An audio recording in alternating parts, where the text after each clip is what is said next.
back to another episode of the Last Boy Scouts Survival and Bushcraft.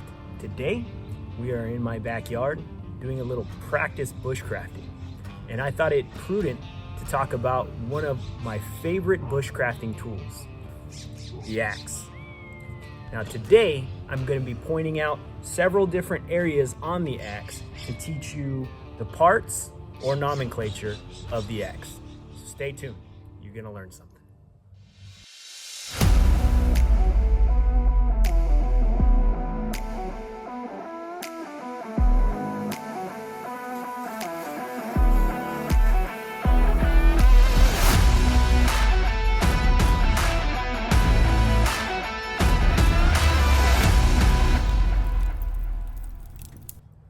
So before I start talking about the axe, let me tell you a little bit about how I got my bushcrafting and outdoorsmanship started. Once upon a time, I was a scout.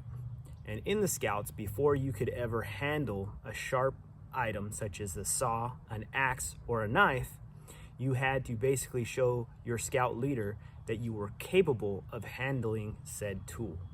So one of the requirements was to achieve what's called the Toten chip.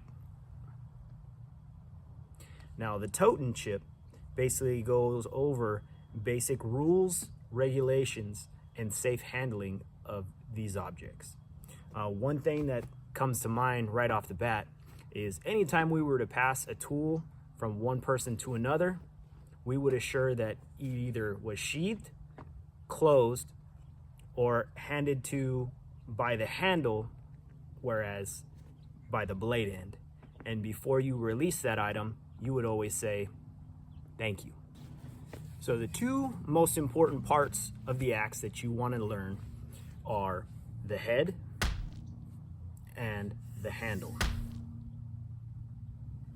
Now within each of these two parts, they have several different other parts or nomenclature that you should be aware of. Starting with the head. Now, this first portion right here I want to show you, where the handle intersects and goes into your head, is called the eye. And it's the eye, I would say, for obvious reasons. Next part I want to show you is the face. This flat part is called the face, and it's the same on either side. Heel side and your toe. This very sharp portion is called the bit. The flat portion closest to the sharp portion is referred to as the blade. I should probably note before I continue that several woodsmen, outdoorsmen, scouts included, or military personnel refer to different portions or parts of the axe as different things. Now that all has to do with the way that they were taught, the way that they were brought up, or the way that they learned. For example, this portion right here that you call the face, or even the blade portion, I've heard referred to also as the cheek. Now moving on down the body of your axe. Up here, you have what's referred to as the shoulder of the axe, as the head sits on the shoulders, just like, you know. And for my shoulder portion, in between the blade and the handle, I have tied some survivor cord for a couple reasons. First being that if I was to strike lumber or whatever I was attempting to cut in a bad way and it slips and the wood were to strike the handle, to prevent from wear, tear, cracking, creaking, and breaking, this cordage acts as a protector, as a protective collar. The dual purpose being that in a survival situation, I have extra cordage available to me if I need it. And within the cordage are several different strands of different types of cordage that I can use for many different reasons, to include fishing, snaring, or just basic cordage for tying things up. Okay, now moving down your handle,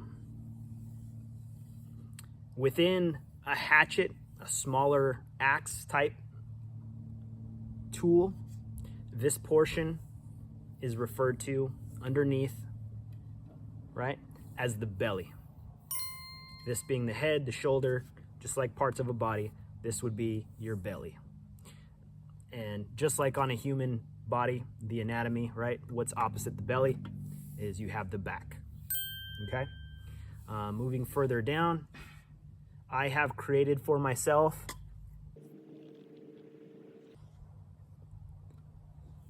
an eye hole where I can tie cordage, add other different tools to the end of it, a safety handle that I can wrap around to where if, God forbid, something were to happen, parts of it break and it startle me and I lose my grip or whatever, this doesn't go flying out of my hands. You can definitely use this to add to hang your tool somewhere or whatnot, what have you, okay? And then the bottom portion is simply referred to as the knob. I've also heard it referred to as the butt, but I refer to it as the knob, per the BSA handbook. As always, when handling your tools, you want to practice safety. So be sure you're not swinging this around when others are around. If possible, when others are around, such as your family, your friends, and you're out chopping wood in the forest or around your camp, take some extra cordage and rope off a specific area and call it your axe yard. So that way others don't aimlessly wander into your area where you're chopping and get something lobbed off, okay? Another thing of safety I want to point out is you always want to keep your blades sharp. A dull blade is an unsafe blade, okay? And then when you're done, completely done with your tools, you always want to practice safety by securing them back in their sheaths, protectors, covered up, or buried in a stump. So that way the blade can't injure anybody else. So that about does it for this episode of The Last Boy Scouts. If you like what you see, please hit that like button, subscribe to tune in to more of our adventures, and be sure to share with your friends and family who might be interested in this type of thing. All right, so we'll see you next time. Stay safe, stay vigilant. Knowledge is your weapon. Be prepared.